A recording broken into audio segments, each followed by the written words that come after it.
ఓం వసుదేవసుతం దేవం కంసచాణూరమర్దనం దేవకి పరమానందం కృష్ణం వందే జగద్గురుం. శ్రీ రాధాకృష్ణాభ్యాం నమః. ధ్యాయేత్ పద్మాసనస్థాం వికసితవదనాం పద్మపత్రాయతాక్షీం హేమాభాం పీతవస్త్రాం కరకలతల సద్ధేమ పద్మాం వరాంగీం సర్వాలంకారయుక్తాం సకలమభయదాం భక్తనమ్రాం భవానీ శ్రీవిద్యాం శాంతమూర్తిం సకల సునృతాం సర్వసంపత్ప్రదాత్రీం. ఓం శ్రీ దుర్గామల్లీశ్వరాభ్యాం నమః. పూర్వజన్మల్లో మనం కర్మల్ని, తర్వాత మనం ఏ జన్మ ఎత్తాము, మనం ఏ కర్మల్ని చేయడం వల్ల ఈ జన్మలో సుఖాలను పొందుతున్నాము, కష్టాలను పొందుతున్నాము, దానికి తెలియపరిచేదే మనకి ఈ వీడియో. పూర్వజన్మ కృతం పాపం రోగ రూపేణ పీడిత. మనం పూర్వజన్మల్లో చేసుకున్నటువంటి కర్మ పాపాలు మనకి ఈ జన్మలో రోగాల రూపంలో మనల్ని పీడిస్తాయి అని శాస్త్రం చెప్తోంది.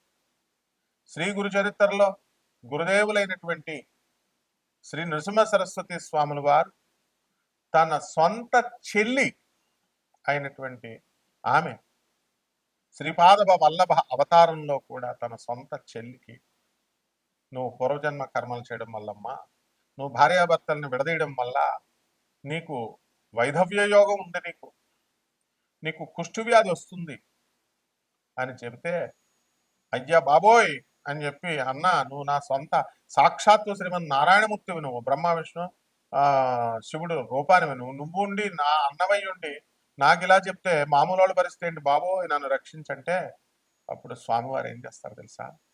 సరే, నువ్వు నా చెల్లిగా పుట్టినందుకు గాను నేను ఈ యవ్వనం అంతా కూడా నువ్వు మామూలుగా ఉంచుతావు. యవ్వనం అయిపోయిన తర్వాత నీకు కుష్టు వ్యాధి వస్తుంది. అయితే అన్న దాన్ని కూడా నివారించడం ఎలాగా అంటే, గురువారం నాడు అమావాస్య తిథిలో అష్టతీర్థాలలో స్నానం చేయి భీమ అమరజానది సంగమం, అంటే గానగాపుర క్షేత్రంలో అని చెప్పారు.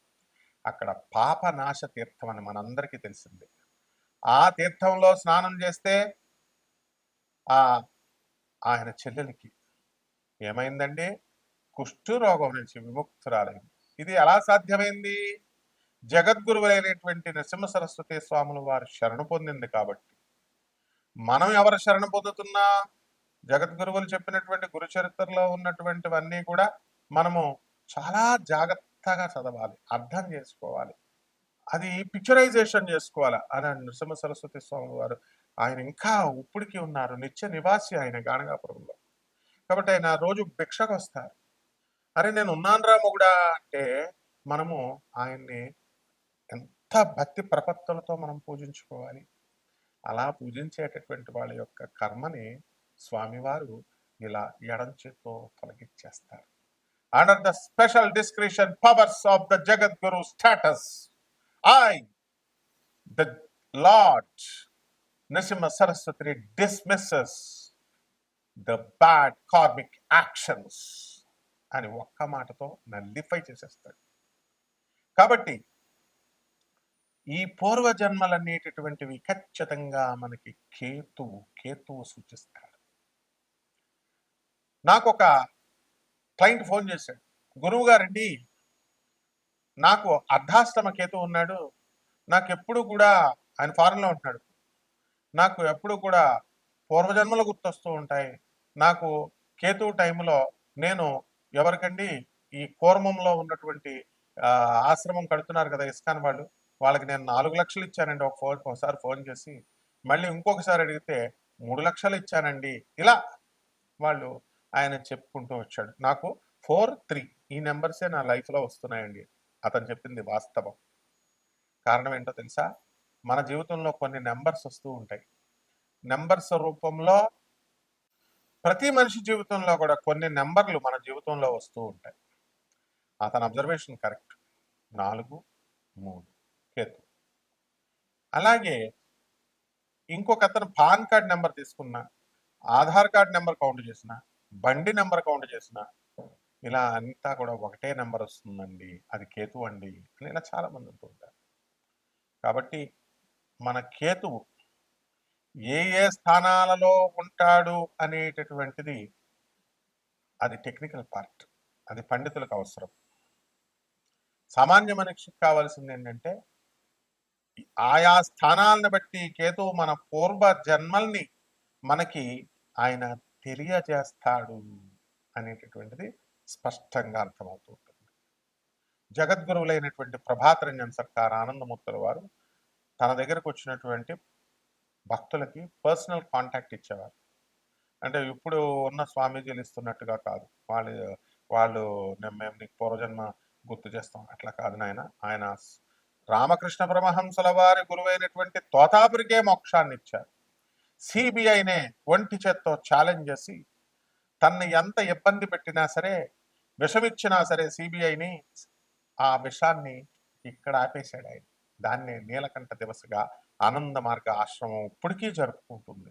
ఆనాడు శివుడు నీలకంఠం అంటే విషాన్ని కంఠం దగ్గర ఆపేశాడు. అదే పునరావృతం చేసినటువంటి శివావతారమే. అటువంటి జగద్గురువులు నీతూ అంబానీకి, ముఖేష్ అంబానీకి, సుశీల్ గోయంకాకి, సీమా గోయంకాకి, కుమార్ మంగళం బిర్లాకి, ఇలా తన దగ్గరకు వచ్చినటువంటి ప్రతి ఒక్కరికి, doctor Ravi Batra South Methodist University professor ఎకనామిక్స్లో నోబెల్ ప్రైజ్ విన్నర్ 1993 అని కొడితే వచ్చేస్తుంది. అతను వికీపీడియా చూడండి, పిఆర్ సర్కార్ వల్లే నాకు నోబెల్ ప్రైజ్ వచ్చిందంటారు. మరి అటువంటి స్థాయి గురువు గారు ఇచ్చారు పర్సనల్ కాంటాక్ట్. అలాగే పరమహంస యోగానందుల వారి గురువైనటువంటి యుక్తేశ్వర్ బాబాజీ, వారి గురువైనటువంటి లహరి మహాశయుడికి ఆయన గురువైనటువంటి మహావతార్ బాబాజీ రాణిఖేట్లో అన్ ఆటోబయోగ్రఫీ ఆఫ్ యోగి అని చదవండి, ఒక యోగి ఆత్మకథ. అందులో ఆ మహావతార్ బాబాజీ లహరి మహాశయుడికి ఇలా ముట్టుకుంటే పూర్వజన్మ స్మృతి వచ్చింది. ఆ గుహలోకి వెళ్ళు, ఆ కమండలం ఏమిటి, ఆ దుప్పటి ఏమిటి, దుమ్ము పట్టుంది అంటే ఏమిటో నాకు గుర్తు రావట్లేదు గురువుగారు అంటే, బయటకు రాగానే ఇలా ముట్టుకోగానే పూర్వజన్మ స్మృతి, ఇది నాదే, నేను పూర్వజన్మలో తపస్సు చేసి ఇదంతా చనిపోయాను. అదంతా ఆ కథ అంతా అందులో చదువుకోండి. ఆ తర్వాత నువ్వు చనిపోయిన తర్వాత ఏ తల్లి గర్భంలోకి వెళ్ళావు, చిన్న పిల్లాడుగా నువ్వు ఎలా పుట్టావు, పెరిగావు, తర్వాత నీకు జాబ్ ఇప్పించింది నేనే, ఇదంతా కూడా స్పిరిచువల్ మాస్టర్స్ చెప్పేది. ఆ స్థాయి మాస్టర్స్ ఇప్పుడు ఉన్నటువంటి వాళ్ళు కాదు. కాబట్టి మీ యొక్క వ్యక్తిగత జాతకాలలో మీ యొక్క కేతువు పొజిషన్ బట్టి మనము పూర్వజన్మ ఏంటి అని చెప్పచ్చు. నాడీ గ్రంథాలు ఆ కాలంలో ఉండేవి. వైదిక కోవిల్లో మరి అప్పుడు ఖచ్చితంగా కొంతవరకు రూఢి చేయగలిగేవారు. ఇప్పుడు లేవు, అవి కూడా కలుషితం అయిపోయినాయి అవన్నీ కూడా. అది వైదీశ్వర కోవిల్ అవని, ఎక్కడన్నా అవనియండి, మీ పేర్లు అడుగుతారు, మీ మొదటి అక్షరం అడుగుతారు, మీ తల్లిదండ్రులు ఎవరు, మీ రాముల వారి పేర్లలోనా, మీ అమ్మ పేర్లు లక్ష్మీదేవి పేర్లలో ఉంది, నలుగురా ముగ్గురా అన్నదమ్ములు మీరు, ఇద్దరా, ఒక తాళపత్ర గ్రంథంలో ఆకులో ఇలా ఉంది, ఇంకొక ఆకులో ఇలా ఉంది అని ఇలా చెప్తూ ఉంటారు. ర్యాండమ్గా ప్రాబబుల్గా వాళ్ళు ఏం చేస్తారంటే they will think over and వాళ్ళు అంచనా వేస్తారు, they will imagine and they will tell something. So ఇట్లాంటివి కాదు నేను చెప్పినటువంటి ప్రభాత్ రంజన్ సర్కార్ ఆనందమూర్తి గారు, రమణ మహర్షుల వారు, స్వామి వివేకానంద, రామకృష్ణ పరమహంస, మహావతార్ బాబాజీ, లారీ మాస్టర్, వాడికి మన స్పిరిచువల్ మాస్టర్స్ వాళ్ళు వెంటనే మనకి మన పూర్వజన్మ ఏంటనేది వాళ్ళు చెప్పేవారు. కాబట్టి ఖచ్చితంగా కేతు 12 ఉన్నటువంటి వాళ్ళందరికీ కూడా ఇది ఆఖరి జన్మ, మళ్ళీ జన్మ లేదు మనందరికీ కూడా అటువంటి వాళ్ళకి. కాబట్టి జాగ్రత్తగా వాళ్ళంతా కూడా సాధన చేసుకోవాలి. ఏం చేసుకోవాలన్నది మీ వ్యక్తిగత జాతకాలను పరిశీలిస్తే మీరు పూర్వజన్మలో ఏంటన్నది అవలీలగా చెప్పొచ్చు. దానికోసం మీరు మాకు ఫోన్ చేయండి, బర్త్ డీటెయిల్స్ ఇవ్వండి, తర్వాత టైమింగ్ పెట్టండి, ఆ తర్వాత మా యుఎస్ఏ నెంబర్ ఇవ్వడం జరిగింది, అలాగే ఇండియా నెంబర్ ఇవ్వడం జరిగింది. తెలుసుకోండి చక్కగా, సద్గురువుల్ని పట్టుకోండి, చక్కగా మీ జన్మల్లో చేసినటువంటి ఆ పాపాలు ఏమిటి వాటిని రెక్టిఫై చేసుకోండి. అండ్ శ్రద్ధ ఉండాలి. ఏదో ఒకసారి ఫోన్ చేసేసి గురుగారు నేను పూర్వజన్మలో ఏంటండి అని అడిగేసి మళ్ళీ వదిలేస్తే అలా వర్కౌట్ అవుతుంది. గురువుని పట్టుకోవాలి ఫస్ట్. ఆ గురువుని జగద్గురువులు వాళ్ళతో అటాచ్మెంట్ ఉంటేనే, వాళ్ళతో కంటిన్యూస్గా మీరు మెడిటేషన్ అవనియండి, వాళ్ళు చెప్పిన ఐడియాలజీని పాటిస్తూ, వాళ్ళు చెప్పిన మిషన్లో మీరు పాల్గొంటూ, అనాథల పట్ల, సాధువుల పట్ల మీరు జాలి దయ కలిగి వాళ్ళకి సేవ చేసుకున్నప్పుడే you will be able to know, you will be able to understand. I was mystery, I am mystery, I will be mystery అని చెప్తారు ఈ స్పిరిచువల్ మాస్టర్స్. ప్రభాత్ రంజన్ సర్కార్, నేను ఎప్పటికీ కూడా మీకు అర్థం కాను, నేను రహస్యం. ఐ ఆమ్ మిస్టరీ, ప్రస్తుతం కూడా నేను మిస్టరీయే. ఐ విల్ బి మిస్టరీ, ఫ్యూచర్లో కూడా మిస్టరీయే. అలాగే if you want to I'm not this physical body, నేను ఈ యొక్క భౌతిక దేహాన్ని కాదు. If you want to understand me, నువ్వు నన్ను అర్థం చేసుకోవాలని అనుకుంటే కనుక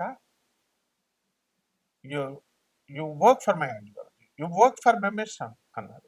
ఐడియాలజీ కోసం, నేను చెప్పిన ఐడియాలజీ కోసం పాటించండి, నేను చెప్పినటువంటి మిషన్ కోసం పాటు చేయండి అన్నారు. కాబట్టి వ్యాపార దృక్పథంతో కాకుండా నాన్ కమర్షియల్ యాటిట్యూడ్తో మేము ఎప్పుడు కూడా మీకు సేవ చేయడానికి సర్వదా సన్నిద్ధం. కాబట్టి అక్కడ నాకు కావాల్సింది శ్రద్ధ, తర్వాత ఇంట్రెస్ట్ ఉండాలి, అండ్ పేషెన్స్ కూడా ఉండాలి. కాబట్టి ఈ 12 రాశుల వారికి ఒక స్కెలిటన్ ఐడియాగా మనకి పూర్వజన్మల కాన్సెప్ట్ మీద ఎవరు ఏమై ఉంటారు, వాటి ప్రభావం ఎలా ఉంటుంది అనేది ఒక్కొక్క రాశిని బట్టి చూద్దాం. ధనుస్సు రాశి, ఈ ధనుస్సు రాశి వారికి అందరికీ కూడా అర్ధాష్టమంలో ఉన్నటువంటి శనిగ్రహ ప్రభావం వలన పూర్వజన్మల్లో మీరు కంప్లీట్ చేయలేకపోయినటువంటి పనులన్నీ కూడా ఈ జన్మలో ట్రై చేస్తున్నారు. అయితే ఇంకొక 2.5 సంవత్సరాల దాకా మీరు ఆ పనులు పూర్తి చేయలేరు. అది కంటిన్యూస్ ప్రాసెస్గా మీరు చేసుకుంటూ వెళ్తున్నప్పుడు తప్పకుండా ఈ అర్ధాష్టమంలో ఉన్నటువంటి శనిగ్రహ ప్రభావము వలన ఆ పనులన్నీ కూడా మీరు సంపూర్తిగా నిర్వర్తించగలుగుతారు. అయితే రాహు కుంభరాశిలో ఉండడం, పూర్వజన్మల్లో మీరందరూ కూడా మీ అన్నదమ్ములు అక్కా చెల్లెళ్ళు డబ్బు మీరు తినడం వలన ఈ జన్మలో పర్టికులర్గా ఈ టైంలో ఈ 2025, 2026 సంవత్సరాలలో మీ వలన మీ అన్నాదమ్ముళ్ళు కానీ అక్కా చెల్లెళ్ళు కానీ వృద్ధి చెందడం జరుగుతుంది. ఇది మీకు చాలా ఆశ్చర్యాన్ని కలిగిస్తుంది. ఏమిటండి ఇది, మేము సేవ ఎంతో కష్టపడుతుంటే మా అక్కలకి అన్నలకి పుణ్యం కలిసి రావడం ఏమిటండి అని. అది వాళ్ళ జన్మ సంస్కృతి, వాళ్ళు చేసుకున్నటువంటి కర్మలు మీ జాతకాన్ని అలాగా భగవంతుడు సెటప్ చేసి ఉంచుతాడనమాట. ఇకపోతే భాగ్యంలో ఉన్నటువంటి కేతుగ్రహ ప్రభావం వలన మీరందరూ కూడా ఫారిన్ వెళ్ళడానికి అవకాశాలు ఉన్నాయి. విదేశీ సంబంధమైనటువంటి వస్తువులన్నీ కూడా సంపాదించి అమ్మి బాగా సంపాదించడానికి అవకాశాలు ఉన్నాయి. వృత్తి వ్యాపారాల్లో అధికంగా సంపాదిస్తారు.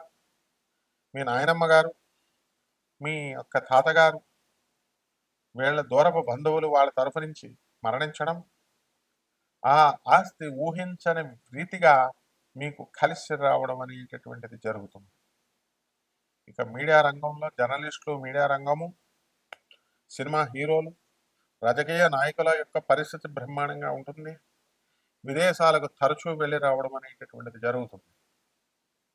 ఇక వ్యాపారస్తుల దగ్గరికి వచ్చేసరికి మీరంతా కూడా కొన్ని కోట్ల రూపాయలు మేము తీసుకొని వ్యాపారాలు చేస్తున్నామండి, అప్పు చేస్తున్నాము, ఇదంతా కూడా అధికమైనటువంటి వడ్డీని మేము చెల్లిస్తున్నాము, కాబట్టి మాకు దీని నుంచి విముక్తి కావాలండి అనేటటువంటి వాళ్ళకి విముక్తి జరుగుతుంది.